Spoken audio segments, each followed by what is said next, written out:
என்ன மாதிரியே டிஎன்பிஎஸ்சி எக்ஸாமுக்கு ப்ரிப்பேர் பண்ணிகிட்ருக்க எல்லா ஆஸ்பிரண்ட்ஸ்க்கும் ஒரு ஹாய். 2 டேஸாக பார்த்தீங்கன்னா நல்ல ஃபீவர். ஸோ குரல் கேட்கும் போதே உங்களுக்கு தெரிஞ்சிருக்கும். என்ன தான் ஹெல்த் ப்ராப்ளம் இருந்தாலும் சரி, அஸ் எ உமனாக நம்மளோட வேலையை நம்ம தான் செஞ்சாகணும். நான் சொல்கிறது கரெக்டாக இல்லையான்னு கீழே கமெண்ட் பண்ணுங்கள். ஓகே ஃப்ரெண்ட்ஸ், இன்றைக்கி நம்ம என்ன பார்க்க போகிறோம் அப்படின்னா, எனக்கு வந்து நிறைய கமெண்ட்ஸில் நீங்கள் எப்படி பேபியும் வச்சுட்டு டிஎன்பிஎஸ்சி எக்ஸாமுக்கும் படிக்கிறீங்க, வீட்டையும் மேனேஜ் பண்ணுறீங்க அப்படின்னு கேட்டிங்க.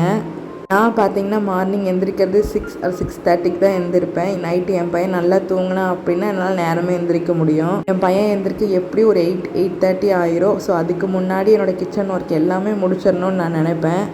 சமைக்கிறதுலே பார்த்தீங்கன்னா எனக்கு என் ஹஸ்பண்டுக்கு தனி சமையல், என் பையனுக்கு காரம் இல்லாமல் அவனுக்கு தனியாக செப்பரேட்டாக செஞ்சு வச்சிடணும். அதுவும் கை குழந்தை இருக்க வீட்டில் கண்டிப்பாக உங்களுக்கே தெரிஞ்சிருக்கும், எந்திரிக்கும் போதே கண்டிப்பாக பால் கேட்பாங்க. ஸோ அதையும் ஆற்றி வச்சிடணும்.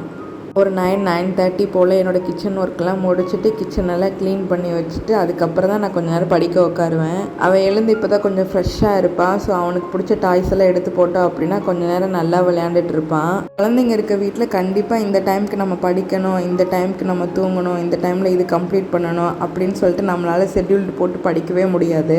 நான் ஏன் அப்படி சொல்கிறேன்னு பார்த்தீங்கன்னா, குழந்தைங்க இருக்க வீட்டில் குழந்தை எப்போ அழுகும், குழந்தை எப்போ விளையாடும் அப்படின்னு சொல்லவே முடியாது. அவங்க கொடுக்குற டைமில் தான் நம்மளால் படிக்க முடியும். அப்புறம் மோஸ்ட் ஆஃப் தி பேர் என்ன கேட்டிங்க அப்படின்னா, நான் டாஃப் அகாடமியோட புக்ஸ் எல்லாம் யூஸ் பண்ணுறதுனால இது ஈஸியாக இருக்கா படிக்கிறதுக்கு அப்படின்னு கேட்டிங்க. என்னால் குழந்தை இருக்கிறதுனால நிறைய புக்ஸை பரப்பி வச்சுட்டு படிக்க முடியாது.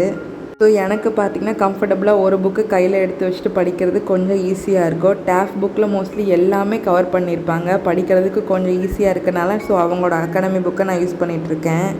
நான் யூஸ் பண்ணுற அகாடமி புக்கெலாம் என்னென்னு பார்த்தீங்கன்னா, தமிழுக்கு சந்தோஷ்மணி அகாடமியோட எஸ்எம் புக் யூஸ் பண்ணிகிட்ருக்கேன். நெக்ஸ்ட்டு ஜிகேல பாலிட்டி, ஐஎன்எம் இதுக்கெல்லாம் பார்த்தீங்கன்னா டாஃப் புக் தான் யூஸ் பண்ணிகிட்ருக்கேன். எனக்கு படிக்கிறதுக்கு ரொம்ப ஈஸியாக இருக்குது. இந்த 1 இயராக நான் யூஸ் பண்ணிகிட்ருக்கனால நான் சொல்கிறேன். நெக்ஸ்ட்டு ஒரு சில புக்கெலாம் பார்த்தீங்கன்னா டாஃபில் நான் இப்போ தான் ரீசெண்டாக வாங்கினேன். ஸோ ஃபுல்லாக படித்து முடிச்சுட்டு தான் என்னால் ரிவ்யூ சொல்ல முடியும். ஓகே ஃப்ரெண்ட்ஸ், இந்த வீடியோ கண்டிப்பாக உங்களுக்கு யூஸ்ஃபுல்லாக இருக்கும்னு நான் நினைக்கிறேன். யூஸ்ஃபுல்லாக இருந்துச்சுன்னா நம்மளோட சேனலை சப்ஸ்கிரைப் அண்ட் லைக் பண்ணிக்கோங்க. நெக்ஸ்ட் வீடியோவில் பார்க்கலாம். பாய்.